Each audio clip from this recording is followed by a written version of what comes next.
So, they found it again, have they? I thought we'd taken care of it. The forces of evil are persistent, sir. I'm getting too old for this. Who have we got lined up to deal with this problem? Murphy, sir. Oh, no, not Murphy. Afraid so, sir. What about Spade or Marlowe? Dead, sir. Isn't there anyone else? Sorry, sir, he's next on the list. Well, I suppose we'll have to make do. Knowing Murphy, he's going to need help. A lot of help. I'll check the archives and get back to you, sir.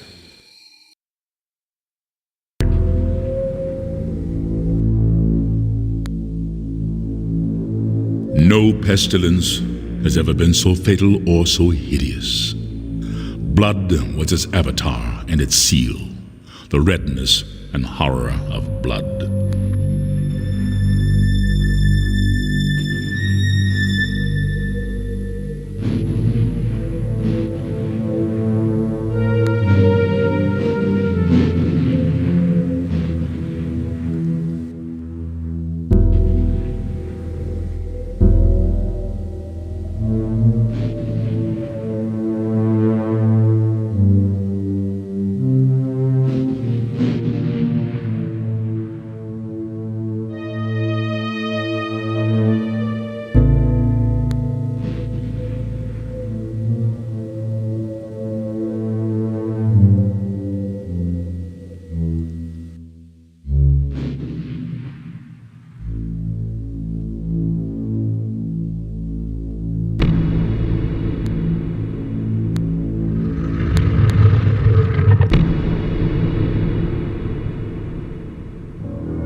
In the moonlight, New San Francisco sparkles like a chunk of cubic zirconium, an island of hollow beauty surrounded by a red sea of radiation.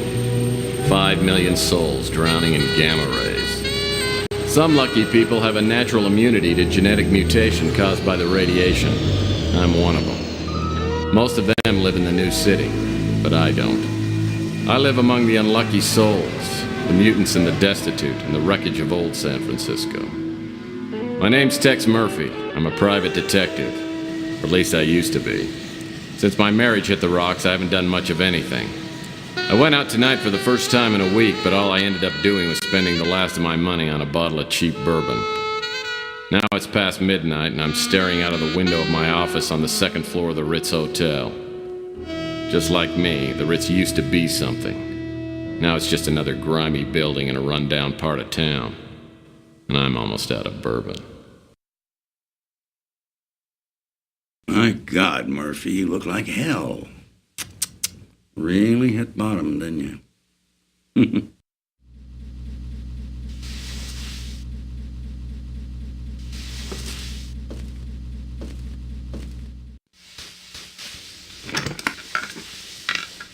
Oh, I usually don't look this bad. I forgot to take my Geritol this morning. So, you want a drink? I saved my first one to have with you. No, thanks. I've been dry for 8 years now. Yeah, one morning I just looked in the mirror and decided I needed to make a few lifestyle changes. Quit smoking, quit drinking. Now I'm getting out of the business. Yep, I'm going to move to the tropics and retire in a nice secluded island with a tribe of beautiful young women. You're getting out of the business? I guess that means the end of the world must be around the corner because you are the detective. I can't imagine you doing anything else, especially not running around an island with a bunch of nubile women in a loincloth. I can imagine it. I've been thinking about it for years now. Yeah. You know how it is. Lonely. Underappreciated. Dangerous. I haven't had a decent night's sleep in 38 years. I tell you, I'm working on a case right now, and that's going to be my last one. Oh. Enough about me. How about you, Tex? How's life treating you? Bad as it looks? Well, it depends. What day is it anyway today? Saturday? Well, Saturdays aren't too bad. It's normally Thursday by the time I get really suicidal. So what is it you wanted? Just come by to sprinkle a little salt into the open wounds of my pathetic life? No, Tex, you got me all wrong.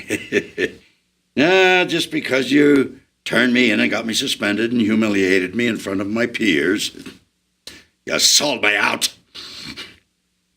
But that's all in the past. See, I quit hating you for that weeks ago. Like I said, I'll be leaving soon, and I didn't want to go with any loose ends dangling there to bother me in my golden years. Hey, don't worry about me. When you tossed me out of the agency, it was the best thing that ever happened. Digging through dumpsters and sleeping in abandoned speeders, you helped me learn a great lesson. Because no matter how bad things are, they can always get worse. So what happened to you? I heard you were doing pretty well there for a while. Did a hell of a job on that Martian memorandum case. What's your problem? You one of those people who can't live with success? Huh? Well, I can live with it. I'm just afraid of commitment. Now you tell me something. Why wouldn't you talk to me 15 years ago? I was a stupid kid back then. Could have tried to understand why I told the ethics board what I did. I mean, I understand now that I was out of line and I made a mistake, but why'd you cut me off like that? Because apparently you never learned the first rule of a PI. And never, ever betray your friends. Now, friendship goes beyond blood and race and politics. You gotta find out who your friends are, then you hold on to them. They're a precious commodity to people like me and you. Now listen, before I go, I came here with a warning. I heard your name mentioned in connection with a case that I'm working on, and you stay out of it. If you don't, somebody's gonna find you floating in the bay with a hole in your head, and I don't need any more strain on my conscience.